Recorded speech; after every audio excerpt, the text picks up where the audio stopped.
ये तमाम जानकारी के लिए बहुत बहुत शुक्रिया। बढ़ते खबरों में आगे प्रयागराज से खबर है। इलाहाबाद हाई कोर्ट से जुड़ी हुई बड़ी खबर आपको बता दें। श्री कृष्ण जन्मभूमि शाही ईदगाह मामले में हुई सुनवाई। मुस्लिम पक्ष की तरफ से हाई कोर्ट में दाखिल अर्जी पर हुई सुनवाई। हिंदू पक्ष की तरफ से रिकॉल अर्जी का विरोध। हाई कोर्ट ने सभी पक्षों को सुनने के बाद फैसला रखा सुरक्षित। अगले सप्ताह में मामले में हाई कोर्ट अपना फैसला सुना सकता है। जस्टिस मयंक कुमार जैन की सिंगल बेंच ने की सुनवाई। ये बड़ी जानकारी इस वक्त की आप देख पा रहे हैं। हाई कोर्ट ने सभी पक्षों को सुनने के बाद फैसला सुरक्षित रखा है। ये बड़ी जानकारी है। सभी पक्षों को हाई कोर्ट ने पहले सुना। प्रयागराज से बड़ी जानकारी। इलाहाबाद हाई कोर्ट से जुड़ी हुई ये बड़ी खबर है। श्री कृष्ण जन्मभूमि शाही ईदगाह मामले में सुनवाई हुई है। मुस्लिम पक्ष की तरफ से हाई कोर्ट में दाखिल अर्जी पर हुई सुनवाई।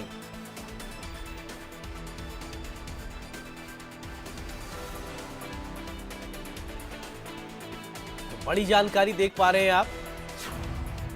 बड़ी खबर है ये प्रयागराज से, जहां पर इलाहाबाद हाई कोर्ट में सुनवाई हुई है। श्री कृष्ण जन्मभूमि शाही ईदगाह मामले में सुनवाई हुई है। मुस्लिम पक्ष की तरफ से हाई कोर्ट में दाखिल अर्जी पर सुनवाई हुई है। हिंदू पक्ष की तरफ से रिकॉल अर्जी का विरोध किया गया। बड़ी जानकारी। हाई कोर्ट ने सभी पक्षों को सुनने के बाद फैसला रखा सुरक्षित।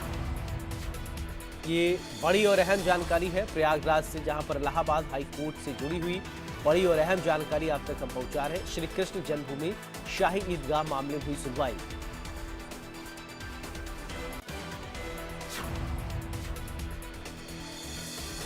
इसी खबर पर ज्यादा जानकारी के साथ अमित श्रीवास्तव जुड़ रहे हैं हमारे साथ। अमित, इलाहाबाद हाई कोर्ट ने सुनवाई की है। मुस्लिम पक्ष और हिंदू पक्ष दोनों को सुनने के बाद फैसला सुरक्षित रख लिया है।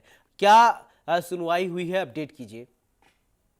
बिल्कुल, इलाहाबाद हाईकोर्ट में मथुरा के शाही ईदगाह और श्री कृष्ण जन्मभूमि जो विवाद चला आ रहा है, उसी मामले में एक मुस्लिम पक्ष की तरफ से एक रिकॉल एप्लीकेशन दाखिल की गई थी। उसमें मांग की गई थी क्योंकि इलाहाबाद हाईकोर्ट में कुल 18 जो मुकदमे जो चल रहे हैं श्री कृष्ण जन्मभूमि और शाही ईदगाह को लेकर, उन सबकी सुनवाई एक साथ चल रही है। इसी को आदेश को वापस लेने के लिए इलाहाबाद हाईकोर्ट में मुस्लिम पक्ष ने एक रिकॉल एप्लीकेशन दाखिल की, जिससे मुस्लिम पक्ष का कहना है कि इसको अलग अलग सुना जाए। इसी मामले पे जब आज सुनवाई हुई, मुस्लिम पक्ष ने अपना पक्ष रखा और वहीं हिंदू पक्ष ने इस पे विरोध किया कि एक साथ सुनवाई होगी तो फैसला जो होगा वो समय से और जल्दी हो जाएगा। तो वहीं मुस्लिम पक्ष का कहना है कि अलग अलग होगी तो सुनवाई ठीक रहेगी, क्योंकि अलग अलग केसेस है, अलग अलग वादी है, अलग अलग प्रतिवादी है, तो इसमें अलग अलग सुनवाई होनी चाहिए। अब इसी मामले को लेकर इलाहाबाद हाईकोर्ट के जो जस्टिस है मयंक कुमार जैन, उन्होंने सुनवाई कर ली है और सुनवाई उससे अब पूरी हो गई है और उस पर जो है उन्होंने फैसला सुरक्षित कर लिया है।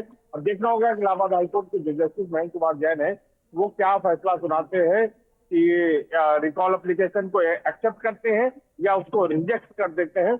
इसी पे सबकी निगाह है कि उसके बाद अगर वो एक्सेप्ट करते हैं तो ये सभी सुनवाइयां जो होंगी वो अलग अलग होंगी। अगर वो रिजेक्ट कर देते हैं तो सारी जो सुनवाइयां जो अलग अलग हो रही वो एक साथ जिस तरह से चली आ रही है, एक साथ सुनवाई 18 केसेस के एक साथ, उसी तरह से फिर कंटिन्यू चलती रहेगी। तो इसी पे सबकी निगाह है कि इलाहाबाद हाईकोर्ट जस्टिस मयंक कुमार जैन इस मामले में क्या फैसला सुनाते हैं।